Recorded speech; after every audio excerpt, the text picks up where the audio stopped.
Hi friends, അസ്സാം വലൈക്കും. Welcome back to JaPpUuSs WORLD. എല്ലാവരും സുഖമായിട്ടിരിക്കുന്നില്ലേ? ഇന്നത്തെ നമ്മുടെ റെസിപ്പി കുട്ടികളുടെ ഫേവറേറ്റ് ആയിട്ടുള്ള ഡാർക്ക് ഫാൻറ്റസി ബിസ്ക്കറ്റിൻ്റെ റെസിപ്പിയാണ്. വീട്ടിൽ തന്നെ എങ്ങനെ ഇത്രയും പെർഫെക്റ്റും അടിപൊളിയുമായിട്ട് ഡാർക്ക് ഫാൻറ്റസി ബിസ്ക്കറ്റ് എങ്ങനെ റെഡിയാക്കി എടുക്കുന്നതെന്ന് നമുക്ക് നോക്കാം. വീഡിയോയിലേക്ക് പോകും മുന്നേ നമ്മുടെ JaPpUuSs WORLD എന്ന ചാനൽ ആദ്യമായി കാണുന്നവരുണ്ടെങ്കിൽ ഒന്ന് സബ്സ്ക്രൈബ് ചെയ്തേക്കണേ. അതോടൊപ്പം ആ ബെല്ലൈക്കൺ കൂടി ഒന്ന് ക്ലിക്ക് ചെയ്താൽ ഇനിയും ഇതുപോലെയുള്ള കിടിലൻ റെസിപ്പീസിൻ്റെ വീഡിയോ ഞാൻ അപ്ലോഡ് ചെയ്യുമ്പോൾ അതെല്ലാം നിങ്ങൾക്ക് നോട്ടിഫിക്കേഷൻസായി കിട്ടുന്നതാണ്. ഇതിന് വേണ്ട ഇൻഗ്രീഡിയൻസ് എന്തൊക്കെയാണെന്ന് നമുക്ക് നോക്കാം. ആദ്യം വേണ്ടത് മൈദയാണ്. മൈദ 1 കപ്പ് നന്നായിട്ട് അരിച്ചെടുത്തതാണ്. അടുത്തത് 1/2 കപ്പ് പഞ്ചസാര നല്ല ഫൈൻ പൗഡറാക്കി എടുത്തിട്ടുണ്ട്. ഇത് പൗഡറാക്കി തന്നെ എടുക്കണം, എന്നാലേ നമ്മുടെ റെസിപ്പിക്ക് കറക്റ്റ് ഒരു കൺസിസ്റ്റൻസി കിട്ടത്തുള്ളൂ. ഇനി വേണ്ടത് 2 ടേബിൾ സ്പൂൺ കൊക്കോ പൗഡറാണ്. അടുത്തത് 1/4 കപ്പ് ബട്ടർ. ചെറിയൊരു ഫ്ലേവറിന് വേണ്ടിയിട്ട് 1/2 ടീസ്പൂൺ വാനില എസൻസ്.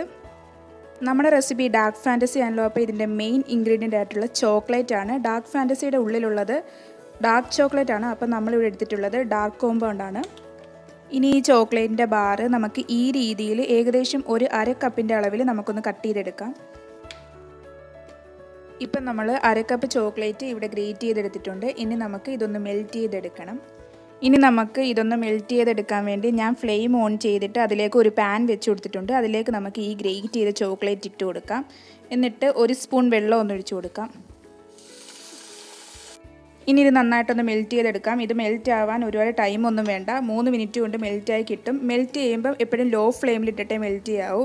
പിന്നെ ഇത് മെൽറ്റ് ചെയ്യുമ്പോൾ നമുക്ക് 2 മെത്തേഡ് യൂസ് ചെയ്യാം. ഡബിൾ ബോയിലിംഗ് മെത്തേഡ് യൂസ് ചെയ്യാം, സിമ്പിൾ മെത്തേഡായിട്ടുള്ള ഈ മെത്തേഡ് നമുക്ക് യൂസ് ചെയ്യാം. ഇപ്പോൾ ഈ ചോക്ലേറ്റ് ഇവിടെ നല്ല മെൽറ്റായി വന്നിട്ടുണ്ട്. ഇനി നമുക്ക് ഇതൊന്ന് സെറ്റ് ആവാൻ വേണ്ടിയിട്ട് ഒരു പാത്രത്തിലേക്ക് ആക്കിയിട്ട് ഒരു 10 മിനിറ്റ് നേരം ഫ്രീസ് ചെയ്യാൻ വെക്കാം. ഇനി അടുത്ത സ്റ്റെപ്പ് ഇതാണ്. അതിന് ഇതുപോലൊരു ബൗൾ എടുത്തിട്ട് നമ്മൾ നേരത്തെ എടുത്തു വെച്ചിട്ടുള്ള ഡ്രൈ ഇൻഗ്രീഡിയൻസ് എല്ലാം ഇതിലേക്ക് 1 ബൈ 1 ആയിട്ട് ചേർത്ത് കൊടുക്കാം. ആദ്യം നമുക്ക് ബട്ടർ ആഡ് ചെയ്ത് കൊടുക്കാം. ഇനി നമുക്ക് ഈ ബട്ടർ ഒന്ന് നന്നായിട്ട് ബീറ്റ് ചെയ്തെടുക്കാം. ഇനി നമ്മൾ നേരത്തെ അരിച്ചു വെച്ചിട്ടുള്ള മൈദ ഇതിലേക്ക് ഇട്ട് കൊടുക്കാം. ഇനി നമുക്ക് പൊടിച്ചു വെച്ചിട്ടുള്ള പഞ്ചസാരയും കൂടി ഇട്ട് കൊടുത്തൊന്ന് നന്നായിട്ട് മിക്സ് ചെയ്തെടുക്കാം.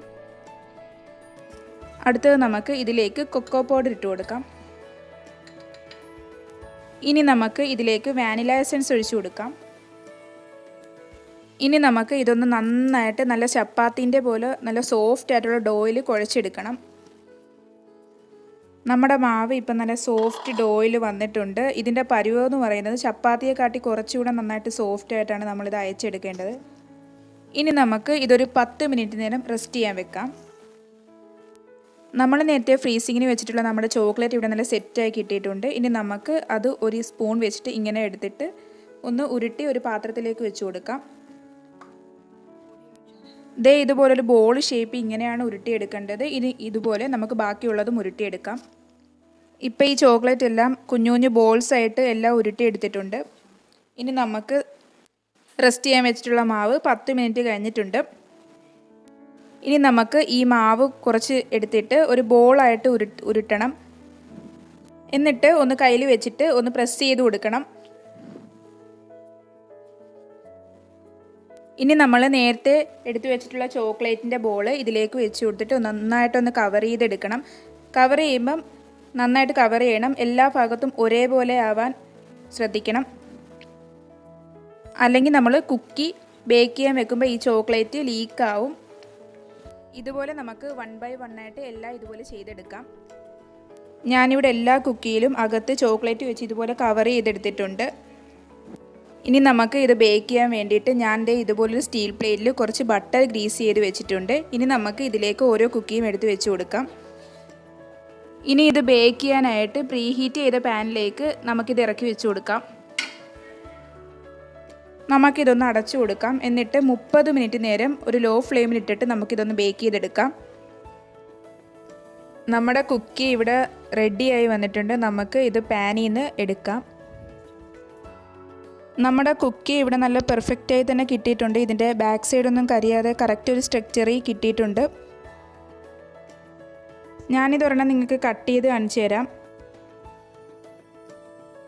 ഇത് കറക്റ്റായിട്ട് കിട്ടിയിട്ടുണ്ട്. ഇതിൻ്റെ ആ ചോക്കോ ഫില്ലിങ്സൊക്കെ നല്ല കറക്റ്റായി വന്നിട്ടുണ്ട്. ഇത് നല്ല പെർഫെക്റ്റായി വന്നിട്ടുണ്ട്.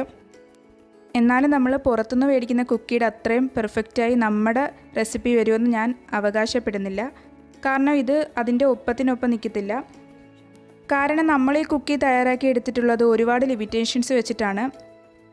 മെയിനായിട്ടും നമ്മൾ ഈ കുക്കി റെഡിയാക്കി എടുത്തിട്ടുള്ളത് പാനിലാണ്.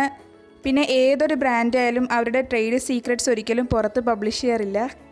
പിന്നെ നമ്മൾ ഇത് എല്ലാവർക്കും റെഡിയാക്കി എടുക്കാൻ പറ്റുന്ന രീതിയിലാണ് നമ്മൾ ഈ കുക്കി റെഡിയാക്കി എടുത്തിട്ടുള്ളത്.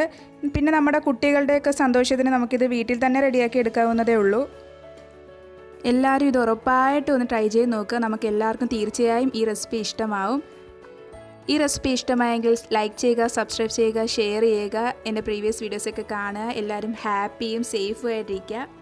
അപ്പോൾ അടുത്ത ഒരു കിടിലൻ റെസിപ്പിയായി കാണും വരെ ബൈ.